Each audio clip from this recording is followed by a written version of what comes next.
Good evening and welcome to another edition of the Magpie Circle podcast. And for the first time in 2024, we can bask in the glory of 3 points from a home win at Meadow Lane. 3-0 against Harrogate. Hope everyone's happy. I hesitate to say, have we turned a corner? Last time I said that, it didn't go down too well. That's on the pitch. We've nearly been issuing as many club statements as points collected over the weekend. 2 statements issued, one by the board of directors on Friday evening, which I think it's fair to say sparked a fair bit of debate, meltdown, call it what you will. Your thoughts and views on that, as the brothers and Richard Montague kind of set out a state of the nation address, the way they want to run the football club, the way they will continue to run the football club, and effectively a confirmation that irrespective of any results, and this of course was before Saturday's 3-0 win, that Stuart Maynard would be in post at the start of next season. Now, for those of you watching the show last week, I did say that my information was that Stuart would definitely be in charge. So for once I've got something right. And then Stell offered some pearls of wisdom saying, if that is the case, perhaps the owners should come out and back Stuart. And of course, effectively, that was part of the statement on Friday. So for once, we've got something right.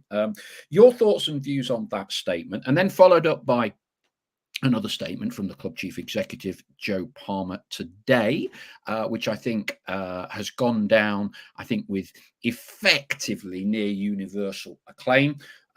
Joe outlining the club's plans for the coming next season and indeed for years to come, an abridged version, brand new Premier League standard pitch, hybrid pitch, which will be much more durable, undersoil heating to be installed to ensure games can go ahead, expansion of corporate facilities, both inside Meadow Lane and also some more flesh on the bone of the Nest, which is a new venue, match day experience, a bit like Wembley's Box Park, and one or two other bits and pieces. We'll go to Chloe in a minute, but first, I just really want to confirm some news that we've been working on for a little while. So Joe Palmer is going to come on the show. It's now next week, not this week. I think he's been busy writing all his press releases this week so far. So he will be on the show next week. And also Richard Montague. Joe talks kind of from a commercial background. That's it. That's what he's primarily responsible for as chief executive. Richard Montague, one of the directors of the club, and heads up the club's recruitment process. So we've got both of them on a special show, which we're planning to pre-record and will broadcast after the Stockport home game. So the show will be broadcast on either Wednesday or Thursday next week. Something we've been talking with the club for a little while now. This is not a knee-jerk reaction from Friday's show, from Friday's statement or anything like that. But clearly it's an excellent opportunity to understand a little bit more about recruitment processes and understanding the club's desire to be more sustainable, which I'm sure is a subject close to all of our hearts. If you've got any particular thoughts, views, drop me a line. It won't necessarily be a direct question and answer session. It will be done, if you like, as an interview. And Mark Stallard will also be on that programme. So there will be the 4 of us on that show. Right, that's a bit enough of the housekeeping and the maintenance. We'll be going on the boards very shortly. Chloe, welcome. A little while, you've had a bit of a break, but you've done, so was it worth a 250 to 300 mile round trip to see us win on Saturday? On this occasion, it was. Wasn't necessarily expecting it, just kind of going along. It'll be what it'll be. I've racked up some miles since moving up here, so I just kind of swallow that now, and it is what it is, and it's kind of part of my week when I can get down there. Not too overly optimistic, not too under optimistic, I suppose, pessimistic. But yeah, the performances are getting there. I think everyone could agree it's not quite where we were at 4 or 5 months ago, but absolutely it's a result. And at the minute, it's what matters. We haven't had one, like you say, this season, this year, sorry, at home. And let's be honest, we're still getting the crowds every week. We're at 9-10,000, which hasn't dropped since our home forms dropped, which is crazy. So it was nice to have something to cheer about, and it was definitely more positive than what we have seen in the previous weeks. And it was well timed with the statement at about 9 o'clock the night before as well. Yeah, we'll come on to that in a minute. But I know two people who were especially happy on Saturday. One is Ian Brooks, who's just dropped us a note saying that it's his last show of the season for him. He's going on a cruise this weekend, and he's a big, like you, Chloe, Jim O'Brien fan. Thinks he's had a great season, unsung hero, and he hopes maybe for one more season. The other fan, I think, who was ecstatic, he must be one of the very few people in existence who have a 100% record of attending Notts County matches and seeing them win. Dimitri, who you will know from Montenegro, based out in Podgorica, avid follower of the show, did his dancing with his Jack Daniels and Coke for Wembley last year off his telly. So he promised to come over to a game, and he did on Saturday. Met up with him. I think quite a few of you bought him drinks in the navigation. He seemed to have holding it quite well when I saw him. He met Les Brad, so thanks to Les for having a bit of a chat with him, and really enjoyed his time. He's asked me to thank everyone for their brilliant hospitality. I think Lynn's shop takings went up by about 300%. On the basis that Dimitri bought most of what stock is still left in the club shop. So he's gone back to Podgorica a happy man. Says thank you to everyone. Let's go on to the message boards now. We'll talk first, I think, about the football side of things, and for me, there are some people, I won't get on my soapbox, Stell's not here to rein me in tonight. People often talk about performances. I talk about results. And if ever a result, not a performance, was needed for Stuart, players and all of us, it was Saturday. And we all know it could have been a marginally different script had they scored from the penalty, not missed an open goal, and generally in 15 minutes of carnage we could have been 3-1 down. But all we remember now is a 3-0 win. So brilliant. And by the way, the sponsors obviously must love Macaulay Langstaff for choosing him MOM. Not that I am going to disagree with them, he says, but if I'm Luca Ashby Hammond, I would be absolutely gutted that I did not get MOM on Saturday. Right, let's get a few messages from people out there. David Skinner, it's very clear from the brothers' statement that it is their way or the highway, and they are not moving from what they see is a trusted model and format. Ian Cooksey gives kind of an opposite view. That's the way it should be. We've seen where knee-jerk reactions can get us. John Parnham, good evening from Nuneaton after such a good result on Saturday. I'm looking forward to travelling to Walsall on Saturday.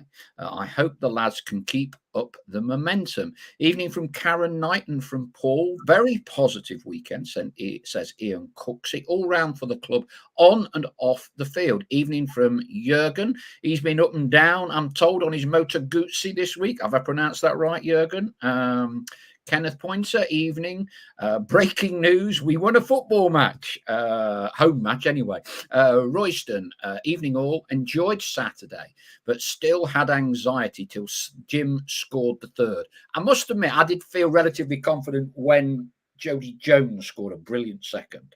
At 1-0, I was a bit nervous, if I'm honest with you. David Skinner goes on. The brothers clearly have no intention of removing Mr. Maynard. Told you that last week, David. I wonder what has to happen for him to go. God, blimey, if we'd not won Saturday, I don't know what your mood would be like, David. When I said after the Salford defeat that we can't go on playing like this. Hang on. He said, you're entitled to your opinion. Evening all from Peter Cowlishaw. Listen to the match again from Northern Ireland. Sounded great. Great win. Was there a link between the 3-0 win and Stell not commentating? Yeah, Stell was away. He'll be back at Walsall, I believe. Hello to Adrian Dexter and Paul Huskerson, and Richard Hawksworth chips in. Super win on Saturday.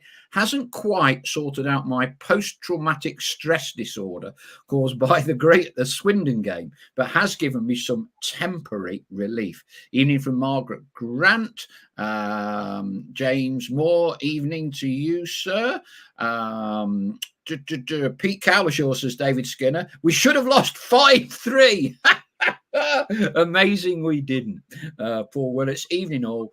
Good weekend and good news coming out from the club. Gazali says, I'd suggest the board announcement was 1, a response to Stell's demands, 2, a first vote of confidence. 1 win doesn't make a season, he says. Let's see where we end up after Forest Green, which of course is the final game of this season. You can't please all of the people all of the time is one of my favourite sayings. And one of the criticism, if that's the wrong word, but concerns is that with the pitch renovation, it means we can have no home friendlies. You see, whatever you do, you can never please everybody. Nick G, I think the statement came at the right time, may have given some of the players a reason to improve or find themselves in need of a new club.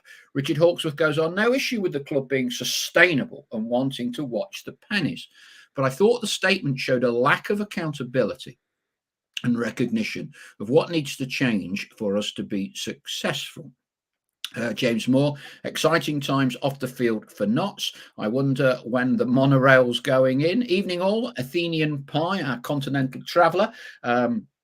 After being there for MK game and watching the stream on Saturday, must say it was like the Notts of old. We needed a little bit of luck. I will be discussing that after the brothers' statement, I am sure, with some howlers by the opposition, but we got it for once. David Skinner is obviously a bear with a sore head tonight. Undersoil heating? What about heated seats? It's grim up north and 5 degrees warmer down south. We're in the middle, aren't we? Chris Gosling, up the sexy undersoil heating Premier League tunnel pitch from the gods. You pies. Looking forward, says Athenian Pie, to the summer and the recruitment. We're a very attractive proposition in this league with the recent announcements. James Ford says, thought both statements were absolutely spot on. Trust the process, we'll get there. Unbelievable investment into the club. Shame no monorail, blah, blah, blah, blah, blah. Right, we'll cut it there because there's still a load more to get through. It is interesting that probably as many of you are talking about off the field announcements as the football, but let's just finish on the football for a minute, and then because there's a lot to come out of the 2 statements over the weekend. Right, Chloe. Some people will say 1 swallow doesn't make a summer. Others will say that's 2 home games, 4 points, we're turning the corner, summer of recruitment. How much importance, as a young fan, do you attach to Saturday? I think it was important because of how fans were beginning to divide, possibly.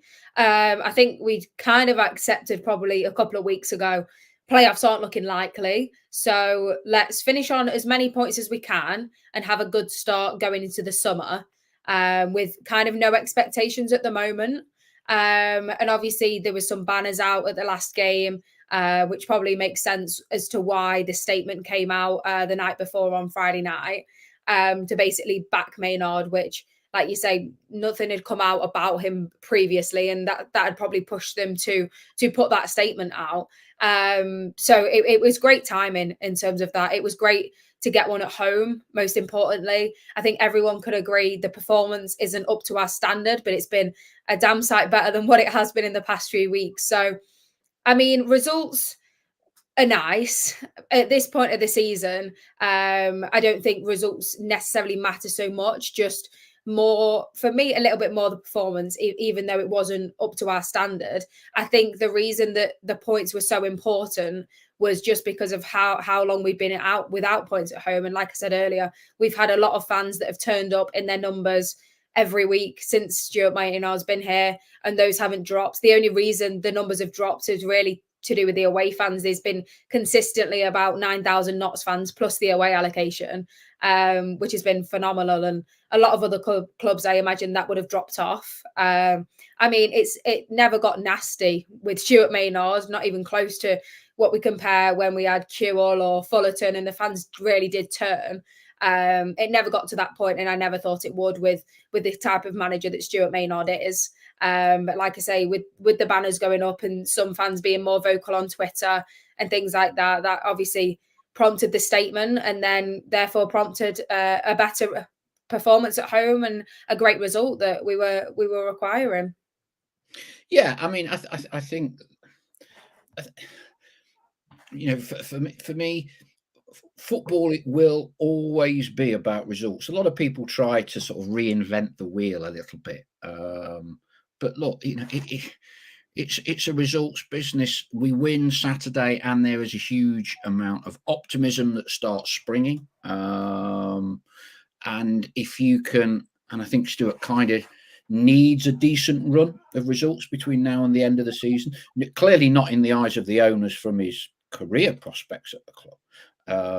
But I think to keep a sense of optimism, this is kind of the first time I think we've had two back-to-back, I guess you could call them results under Stuart, because his previous wins have then kind of opened the door to a series of consecutive defeats. So the optimism kind of drains away really quickly.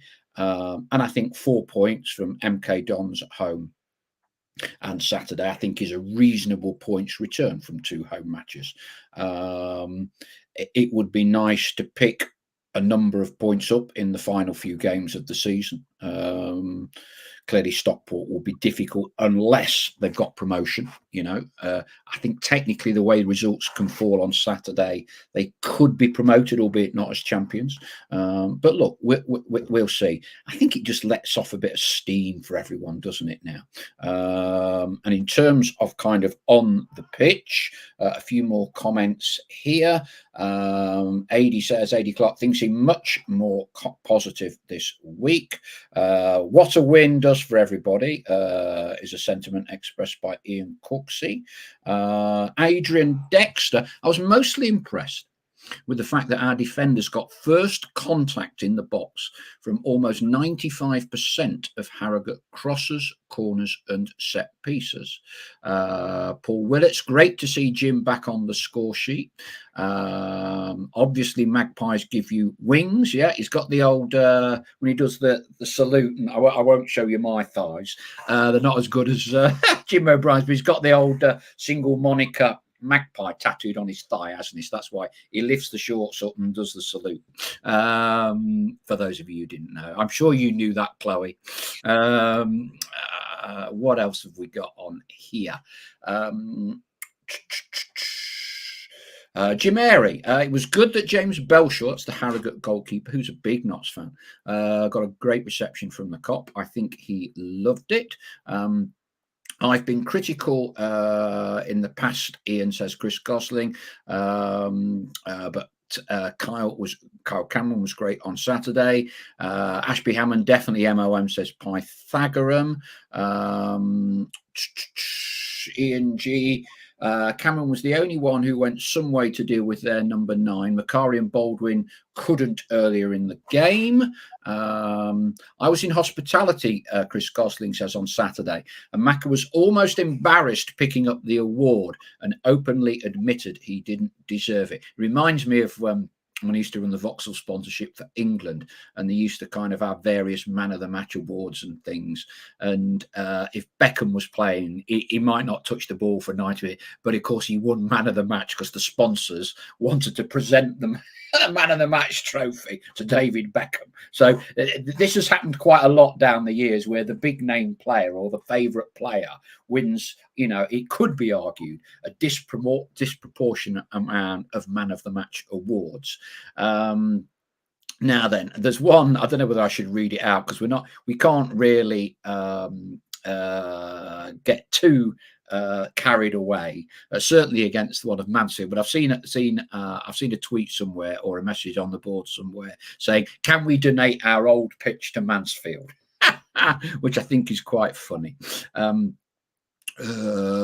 Andy Esom. One thing not outlined in the announcement was the cost of a season ticket, what it will be next season. There have been mutterings of a safe standing section on the Cop lower, an announcement for another day. I suspect season tickets may be sorted by the time we have the chief exec and football director on next week.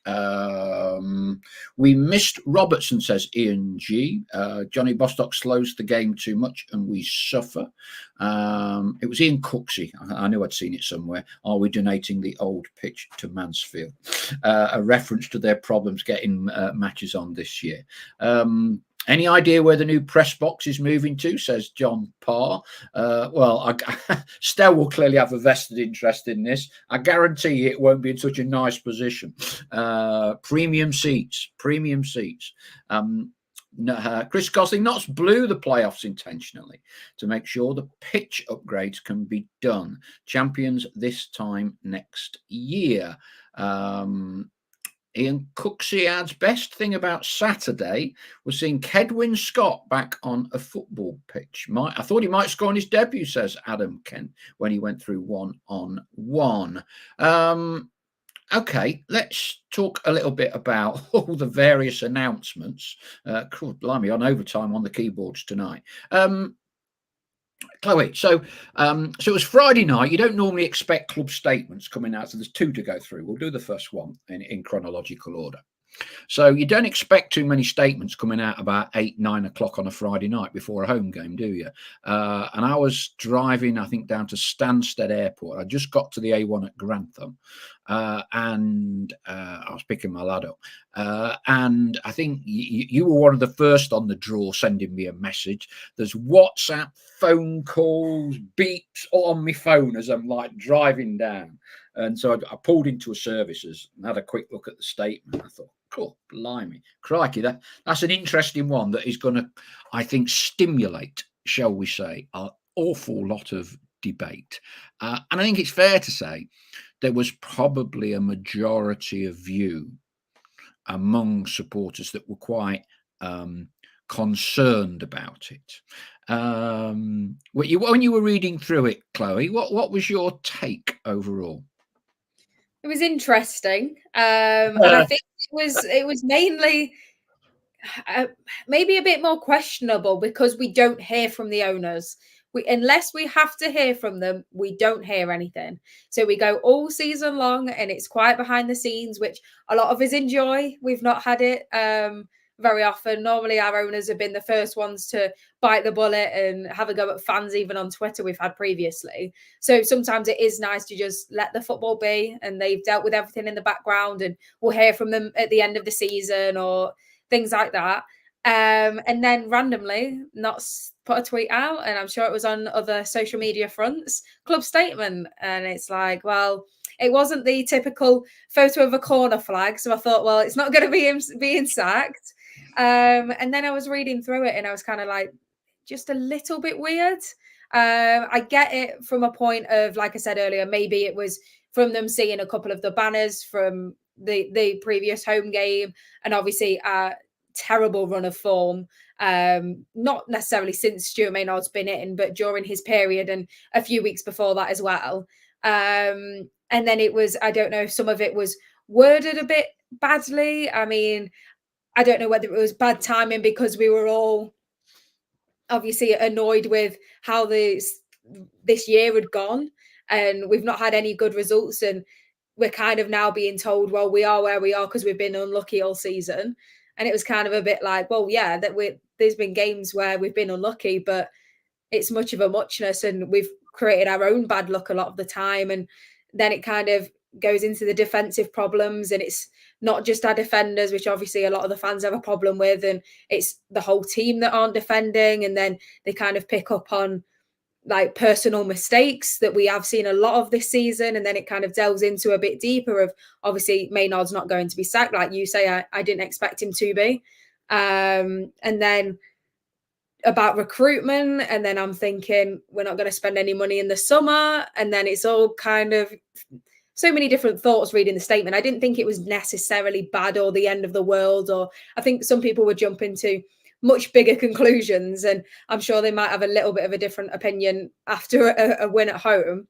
But it was just trying to work out the deeper meaning in everything that was being said. And I know a lot of people didn't kind of, they thought like they were being told that how we should feel and we shouldn't be upset with how where we are in the season. And obviously fans had a bigger expectation and they were trying to maybe bring us back down to earth a little bit. But I just thought it was a strange one to make, especially because we don't hear from the owners, and whether they should have just put more of a blanket statement out of back the players, back the owner, back Stuart Maynard, sorry, and we'll get there. And we kind of know that we've got problems and those will be addressed.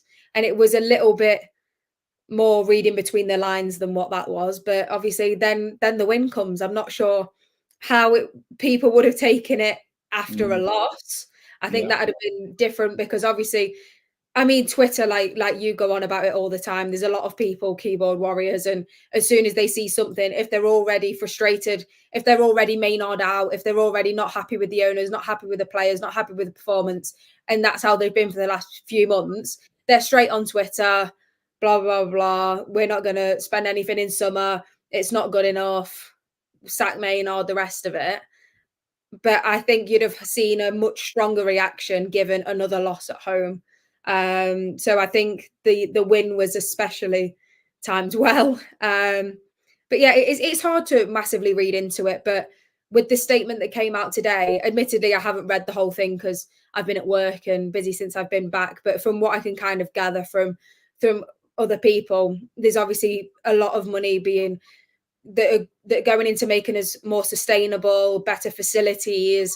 That's both on the pitch, football wise, and obviously off the pitch, with all of the corporate, I imagine, hospitality, and obviously the new fan zone. So that kind of gave me a bigger indication of we're definitely not going to spend a lot in summer, which I don't know.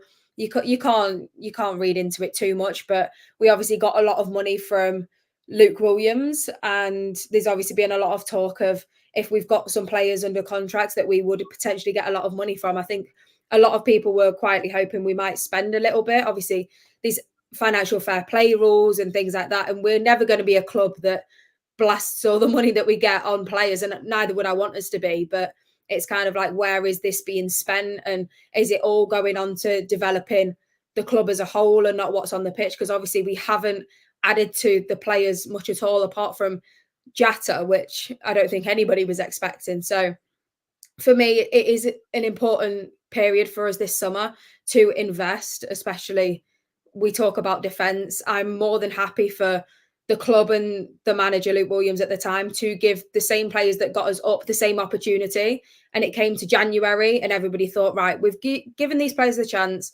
We clearly need to improve, and then kind of bought somebody in on loan. So I think a few people were a bit annoyed about that. So it's whether there is still going to be a budget for on the pitch. And if we do want to go up next season and then stay up in League One, we're going to have to invest. And it's just weighing up how we're going to spend the money. So they're both interesting statements and things to read up on. But I don't know. I thought the one on Friday was particularly strange, but we'll see what happens more as the summer comes around, I suppose.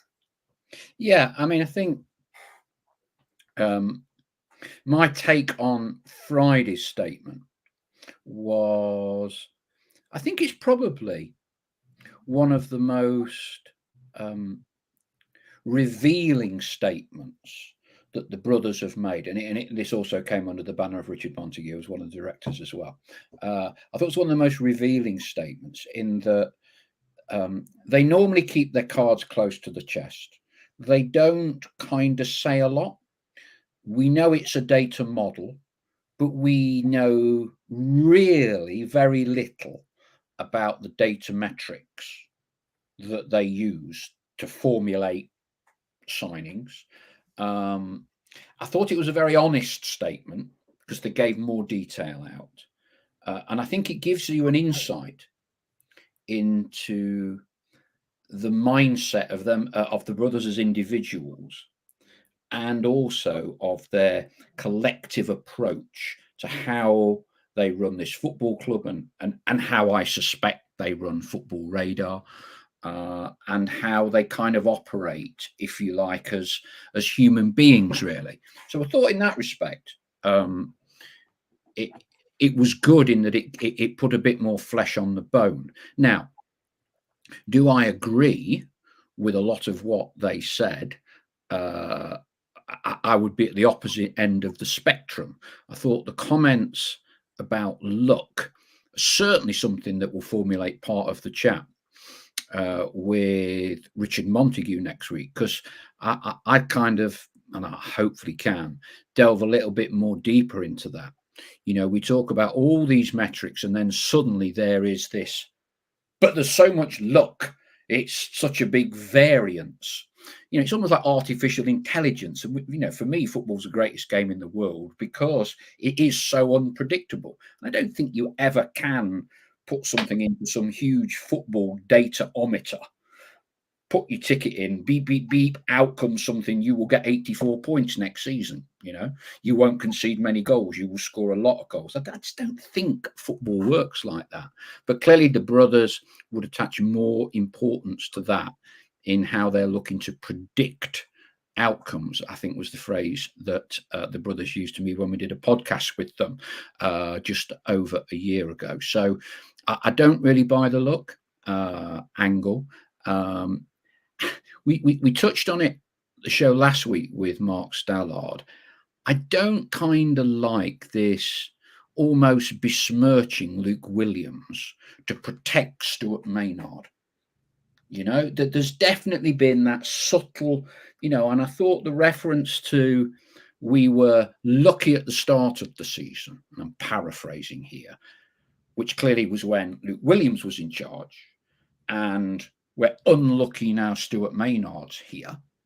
And somehow that kind of says, actually, if you aggregate the points we should be getting, it's a lot closer than you think. I don't buy that. You know, I think we got the number of points we deserved under Luke Williams, and we've got so far the number of points we deserve under Stuart. You know, and our results have fallen off a cliff under Stuart. Hopefully, there's a bit of a recovery which will continue between now and the end of the season. So, look, you don't have to agree with them, but I could kind of see their thought process. I think they've tried to give us an understanding of how they operate, how they will continue to operate, and that is the way they're going to do it. You know, they're not going to listen to the last person in the room, you know, which is never a recipe for great success. But equally, as you say, Chloe, you know, when we talk about results or performances, I think the conversation we're now having today is a very different one if we'd lost on Saturday, because then people would have been wading in on, well, you can't just ignore the results from the head coach's perspective. But that's dissipated a little bit now, and hopefully it will dissipate even more in the remaining matches of the season. Anyway, that's my 2 penneth on it, and we'll come on to the statement today from Joe, which is kind of more about financial sustainability and all the rest of it. Now, Kedwin's dad, Colin, saw him on Saturday talking about that when he was put through. Great play from Sam Austin to put him through, says Colin. Ian G. Walsall at home was when the cracks started to deepen and our form fell away. Be nice to turn them over and quash their playoff hopes like we have just done to Harrogate. Anthony Henson takes issue with David Skinner. Why should we have lost 5-3? Goalkeepers are supposed to save shots. It's not luck. in any way whatsoever. Strange comment in my opinion. Ian Cooksey, Stockport win the next 2. They will be crowned champions if they win next Tuesday. There we go.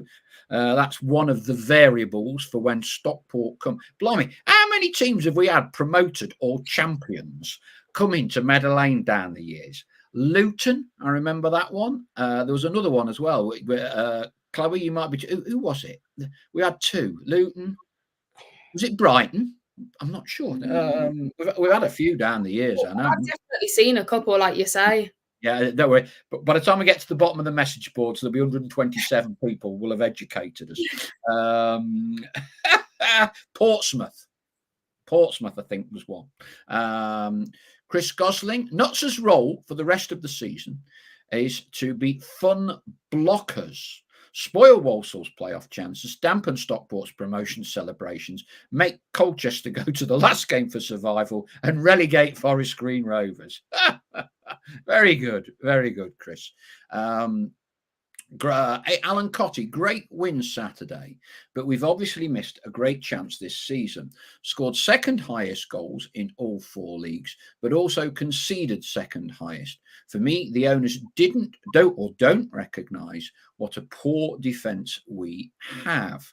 And clearly that, if you like, disparity between being one of the league's very top goal scorers and being one of the league's very worst defences for conceding goals is something we can discuss with Richard next week and get some of his thoughts. I'm sure he'll have some answers for us as to perhaps how that's happened and what potentially the club are looking to do about it in this summer's recruitment.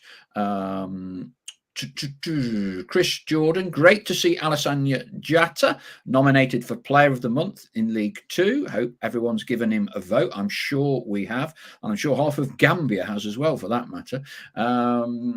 Ahoy Pinoy, we're spending a lot off the pitch, but how about on it? How long would it take for them to get their money back? How long would it take for them to break even financially and make profit? Alan Cotty, if the owners feel we've conceded 83 goals through bad luck and fine margins, then they've got their heads buried in the sand. Missing promotion means we could possibly lose top players this summer. And again, that's something I'll be putting to Richard next week in terms of optimism or otherwise of retaining key playing assets. Stuart Smith, we've been our own worst enemy all season. Simple thing is some players just not good enough for League 2. Let's see what next season brings. Martin Hawks, it was fantastic to get the win Saturday. As you mentioned, it could have been a completely different result given the penalty and Luca saves. Maybe that was the inverted commas luck Maynard has been after. Chris Gosling, the pitch will not make us money as such, but will mean we don't lose big games to the weather like Stockport in January. The Nest, which is the Wembley Box Park version for Notts, for want of a better phrase, is going to be used all year round and will bring in decent revenue. Ahoy Pinoy, 14 million spent so far by the brothers, and with 2 million put in each season so far, it's a lot of money. I wonder how much Notts earn in a season, and if we do earn enough to pay for the 2 million a season they invest. Ian Cooksey, reading various Swansea forums at the weekend, their fans are very unhappy with Luke and most want him gone. Might be a tad of paraphrasing there, Ian. Funny old game, football. Dale Pikett. Macari will be the only defender I would keep for our backline next season. Ian G, the pipework for the undersoil heating is only being laid and no boilers installed, so won't be functioning till a later time when we hopefully climb the pyramid and afford to run it. Portsmouth 2017, that's about 17 of them then. Ian Cooksey had Stoke in 1979. I'm struggling to remember that one myself. I bet they invaded the pitch, probably dug it up. Derek Flowers, the last two results have come perhaps due to the clear the air meeting after the Swindon debacle. Ian G, be interesting if any team has topped both the goals for and against across the whole EFL in the past. I don't think anyone's done it at the same time. No. Another record potentially for the oldest football league club. Ian Cooksey adds, interesting to see Wrexham owe 14 million to their owners. So it shows the extent that football owners gamble on success. Okay, let's just switch to the statement today, which I think you've had a brief chance to look at it, Chloe. This is more a business, setting out business planning for the club. The club is in a strong position in the sense that, corporate hospitality sells out every week now, so clearly there is scope to expand that offering. So if you like, Joe Palmer has outlined the plans for that together with the Nest, which I think are excellent. I think the investment in the Desso pitch, that will be a substantial six-figure sum, and I'm not talking 100 or 200 grand. That'd be a lot of money. And even though, as I think it was Ian mentioned, they're not joining up, if you like, the pipework to a boiler, what they're doing, as I understand this, is putting the pipework in the subsoil as they're relaying the whole pitch. Yeah, and so it then becomes more of, for want of a better phrase, joining up your radiators to the boiler. Yeah, rather than having to put all the radiators in separately. So that will cost them a lot of money, and I guess some fans are kind of saying, well, if we're going to spend all that money there on that infrastructure, and we've kind of had a little early warning on Friday from, we've got to operate within sustainability rules from the EFL, people think, well, hang on, are we spending the money wisely? And I think that's a valid point. For me, what it demonstrates is that the owners are in this for the long haul and are making long-term investment into the football club to grow the football club. The constant challenge, and I'm not sure why should they're new to it. I'm not totally sure they fully appreciate just how important results are on a match by match basis. Because if you're not getting results on the pitch, right, for any period of time, we, the fans, will let them know about it. Okay. And if you lose 6 on the trot, it does not matter a jot that you've put in a state-of-the-art new pitch in reality, because that's Rome, the mob, Colosseum, which I mention every other week. That's how we are as fans. And, clearly the owners should be applauded for making substantial investments to improving the infrastructure. But that has to go hand in hand with continued and ongoing success on the pitch. One of the analogies I often use is that Derek Pavis, no longer with us, and we're talking quite rightly, thanking the brothers here for investment into the infrastructure of the club. Derek Pavis built an entire new ground, right, in 2 summers. He does not get one single ounce of respect from 95% of our fan base. And that's solely down to the fact he was previously a director at Forest. So they call him Derek the Plumber and all of that. And I have this debate with some people of my generation. Oh, yeah, but he sold the players. And well, we know why should he spend 10 million developing a ground and just be expected to write it off? So the point I'm trying to make here is that I think it's great what the owners are doing. It makes a huge amount of sense.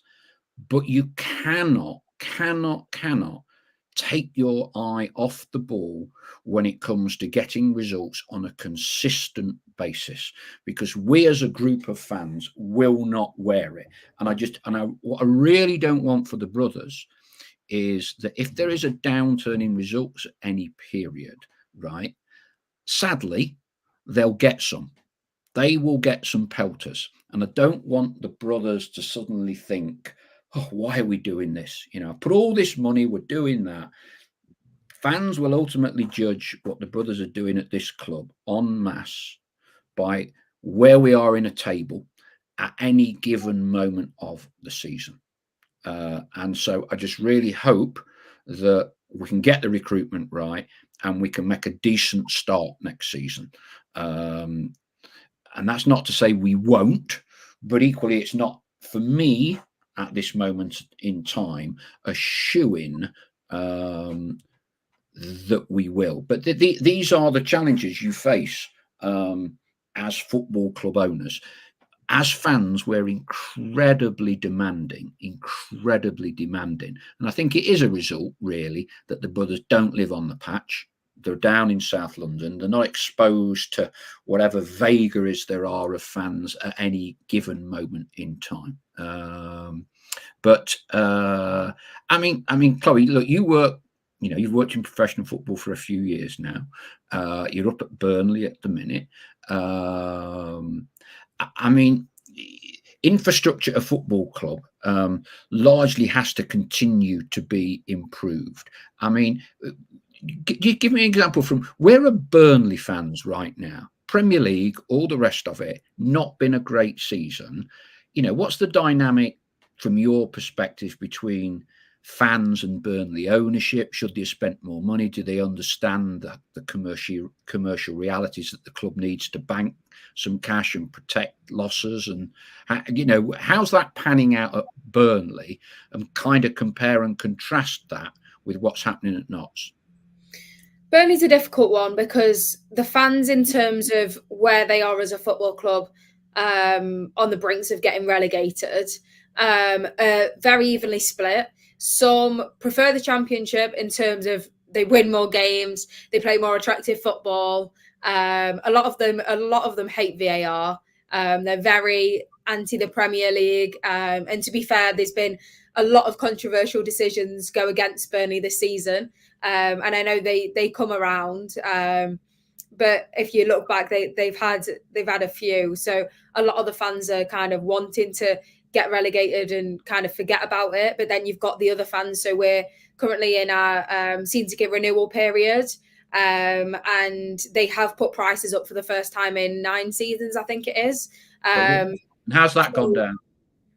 The adult ones have only gone up marginally, but they've significantly hit like the over 65s and the under 22s categories. I saw this debate, yeah, because it's an American thing. You don't get as weighted discounts for young and old people in America at both sport and entertainment shows and events. Yeah, absolutely. And the Burnley owners are American, yes. which is why you see a lot of that.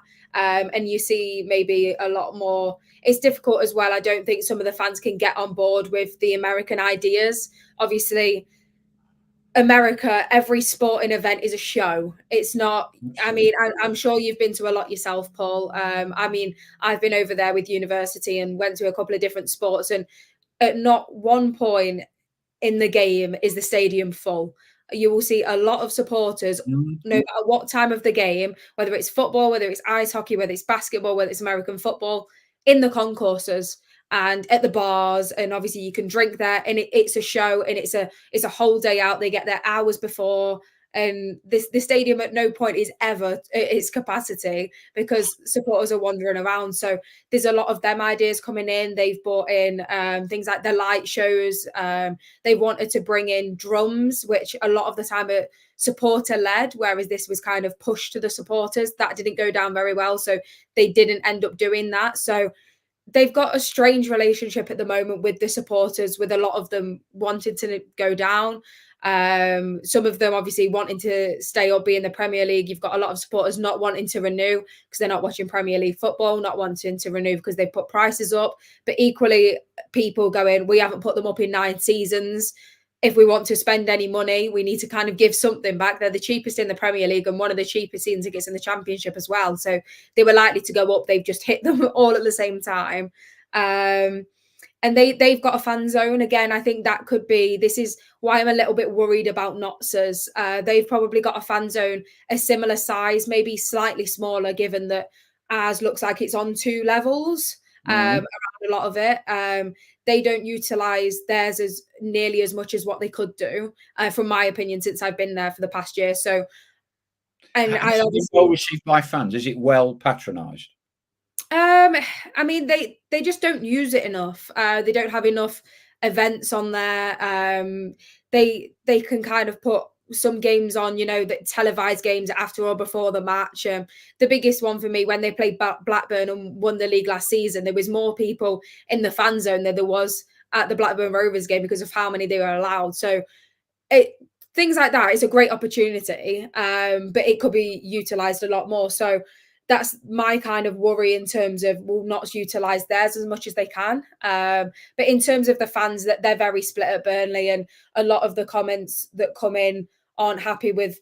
I mean, essentially, Burnley have spent quite a bit of money in the summer getting promoted, and that wasn't on very well-known players as such. They spent a lot of money recruiting younger lads, got rid of most of the team what took them up, and have obviously not seen as good of performances or results all season. So it has got a little bit toxic in that sense. But also, it's a very small town. There's about 80,000 people there.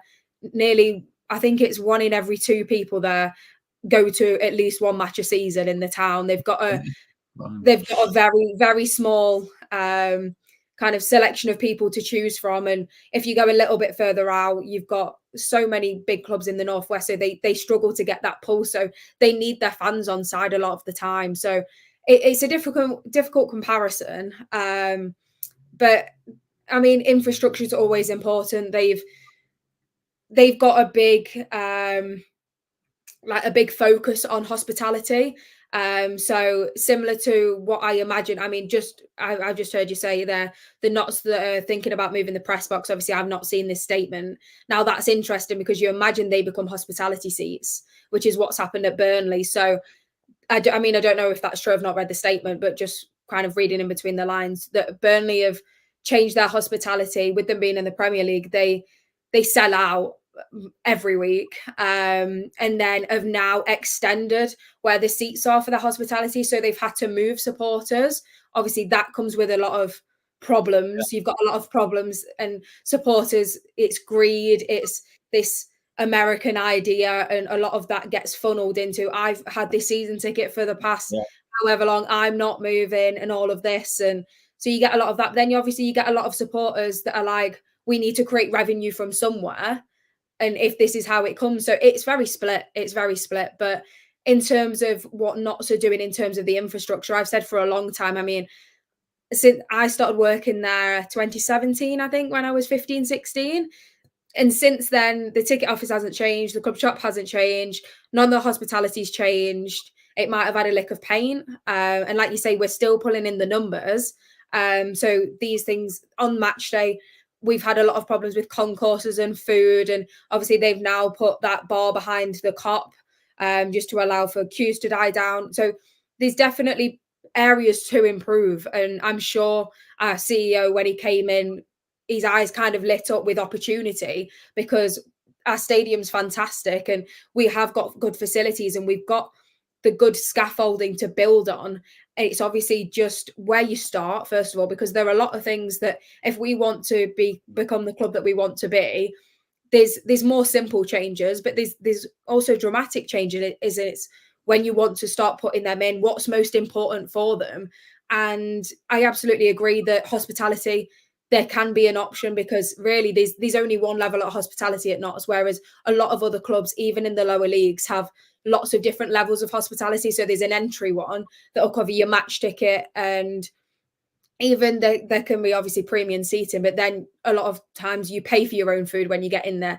And there'll be a bit of a step up that will cover maybe a carvery, what Notts have, and some, or like self-serve. And then you normally have one above that, which is kind of like table service, 3-course meal, maybe drinks and stuff like that included. But we tend to only have one. And obviously we've got our executive boxes, which again could be improved. I mean, I've not been up there in a long time, but again, I don't think they're necessarily published as well as they could be. And if they got an improvement somewhere down the line, I'm not saying this all needs to happen now. I'm just saying there's so much room for opportunity at Notts to bring in extra revenue.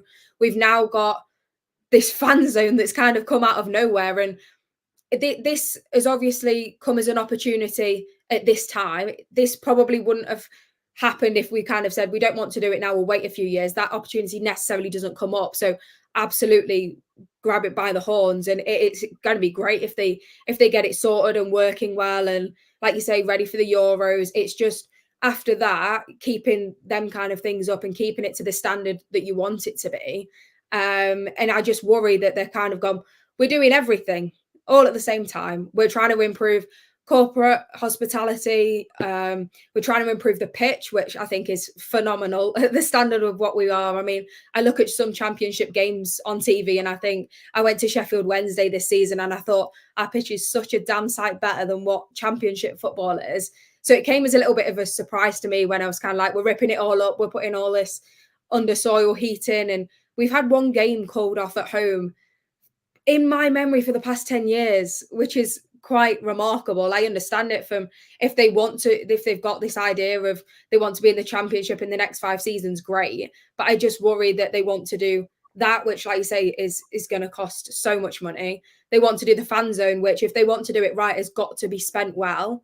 And then they want to do corporate, and like I haven't read the rest of what they want to do, which is all great ideas, and a lot of people can go walk into Notts themselves, and within an hour of being there, there's so much opportunity to go, we can improve that and that and that, which is great. But over a period of time, and by the sounds of things, we've got a little bit of money from Luke Williams, and we're investing it all in good areas. And again, to my knowledge, we don't have a training ground that's our own. So there's so many different things that we could put the money into, and it's all great, and it's all more revenue, but it's all kind of like, well, if we didn't improve our squad this season, and if we don't do it again next, what could possibly happen? So I wouldn't like to be in their position trying to weigh up, because obviously they've got their owners basically being like, we need more money. What can we do to increase revenue, become sustainable? And like you say, the pressures from the league.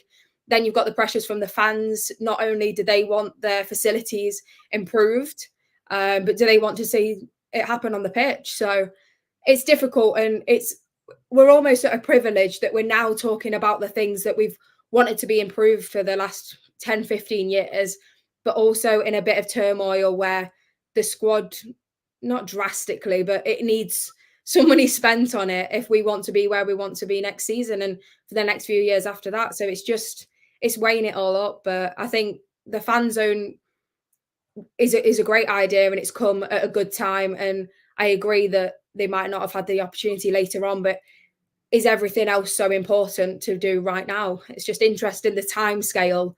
I think that's one of the things I'd like to hear from them when you do speak to them, the time scale of everything, because obviously it's great to put it all into a statement, but what's happening when, and is something's going to happen 5 years on, great, and what's going to happen now, and obviously what's going to happen on the pitch. So it's been an interesting couple of days of statements. It has. And on the Americanization of football, for want of a better phrase, Kedwin's dad, Colin Scott, personally, I draw the line at music being played after a home team scores. It's just wrong. Even when Kedwin scores, Colin. But you do seem to have near total unanimity of positivity from the rest of our flock on that one. Here's one for you, because one thing, and I suspect it won't be too long from coming out, season ticket pricing. Straw poll of our flock. What do you think, season ticket pricing? Should it be frozen next season? Would you mind a small increase, given it's league football? What do you think? Freeze, put it, well, you're not going to advocate putting it up, but what I'm saying is, would a small increase not be, in your eyes, acceptable? Let's see what you think of season ticket prices. A couple of you're quite right, Chloe. There are so many things that can be done, and you can't do all of them. You know, one of the things we will be asking the chief exec next week, will be things like ticketing, because I don't think we got the ticketing right at the club. Loyalty schemes. It might be argued that our performance in the second half of the season has alleviated the seriousness of being able to get away tickets and having to queue up at 6 a.m. on the basis we seem to have driven away quite a lot of the away support based on performances. I certainly wouldn't want to be going into next season again, whereby there are certain games where how am I going to get a ticket? If we're doing well. I do believe the club are looking at that in terms of researching more data on our supporters and being able to save purchases and come up with some form of scheme. And the other one, it would be nice to see a Notts store, or at least a Notts pop-up store in the city centre, either at the start of the season when you're selling the new kit in July, and in November, December, in the run up to Christmas. We all know that Forest have got one in the city council, even though Forest are not actually in the city council boundary. Wouldn't it be nice? City council should do something for us before long. Give us a small space there, and we can sell Notts County merchandise there, because it is not easy for some people to come down to Meadow Lane, so there'll be questions like that. And if you've got any other thoughts or ideas, please feel free to send them all in. I think the overall positive I would take from the announcements that have been made in Joe's press release today, you've got owners who are actively engaged and enthusiastic and committed. And if you look at quite a lot of other League Two clubs, Bradford City would be one that readily spring to mind. There is a huge disconnect between ownership and fan base. Daggers drawn. Clearly, there's a large element of poor results responsible for that. But I think it's fair to say that it's a very bad dynamic between ownership and fans at Bradford, which is, in terms of supporters, the largest club in League Two. So I take the positives, that our owners are, fully at it. And I guess we will formulate our opinions in terms of their commitment to on-field success by the recruitment in the summer. And right now, nobody knows really what format that is going to take. For reference, in terms of fitting into League Two structures, there was kind of a soft salary cap that was brought in by the EFL, but it was scrapped 3 years ago. So there are no formal salary caps at the moment in League One and League Two. So by and large, you can spend what you want. But Rick Parry, who's a very good operator, I know him, he's kind of wanting to get something in.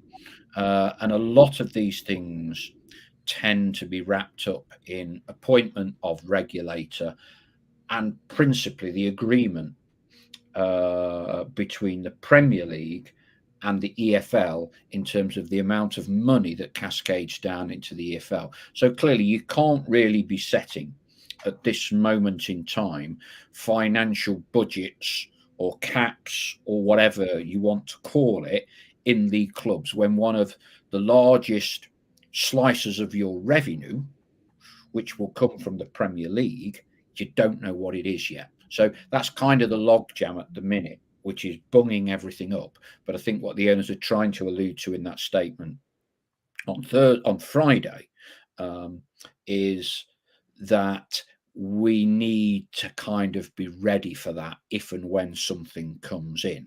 And all of these investments that they're making are designed to increase the turnover of the football club. More match day income, more hospitality income, which will clearly at some point in the future form part of the metrics, and whatever the league decide is how much you can spend on your players. But like I've said before, if we're still shipping 2 to 3 goals a game in August and September, that will not cut the mustard with any fans. So that's kind of the juggling act you've always got to be doing.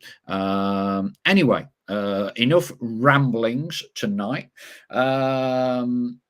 We've got Walsall on Saturday. Let's hope we can get something there. A couple of other thoughts from the fan base before we go. Joe Crabtree, I live in York. The more money the Ugglers, yes, that really is their name, chuck at York, the worse they seem to get. We have tremendous owners with sound judgment. Yeah, there's more to meet the eye with the Ugglers, as Yeovil fans will tell you when that takeover didn't take place. I'm not sure York are going to be doing too well for the foreseeable future, if I'm honest with you. What else have we got?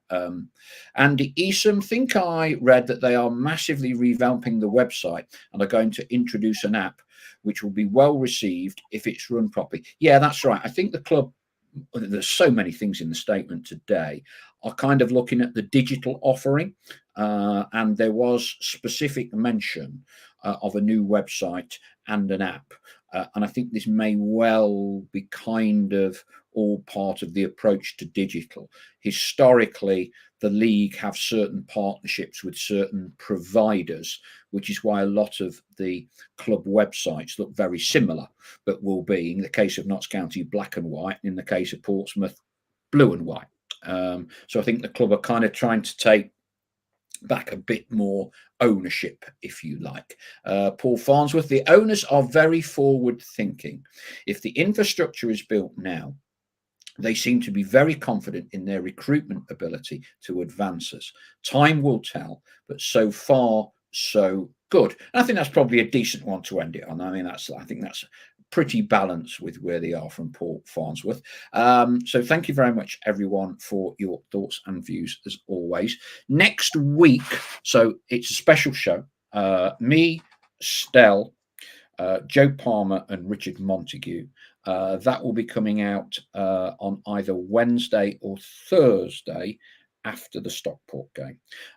Chloe, thank you ever so much for joining us. And are you hoping to, we have a sponsors lunch? Yeah, the Magpie Circle are proud sponsors of John Bostock and Richard Brindley. Sponsors lunch is on Friday. So looking forward to going down, watching the lads train, having a spot of lunch with the lads. Now, you've got to try and negotiate some time off, haven't you, Chloe, for good behaviour from Burnley? Yeah, see if I can get down for it. Fingers crossed, but we're busy at the minute with season tickets, so I'm not sure how that's going to go down, but hopefully.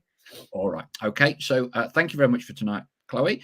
We'll be back next week then. Thank you, everyone, for your time and your contributions this evening. Hope to see as many of you as possible at Walsall on Saturday. And then we've got Stockport on the Tuesday night. Take care for now. Bye-bye.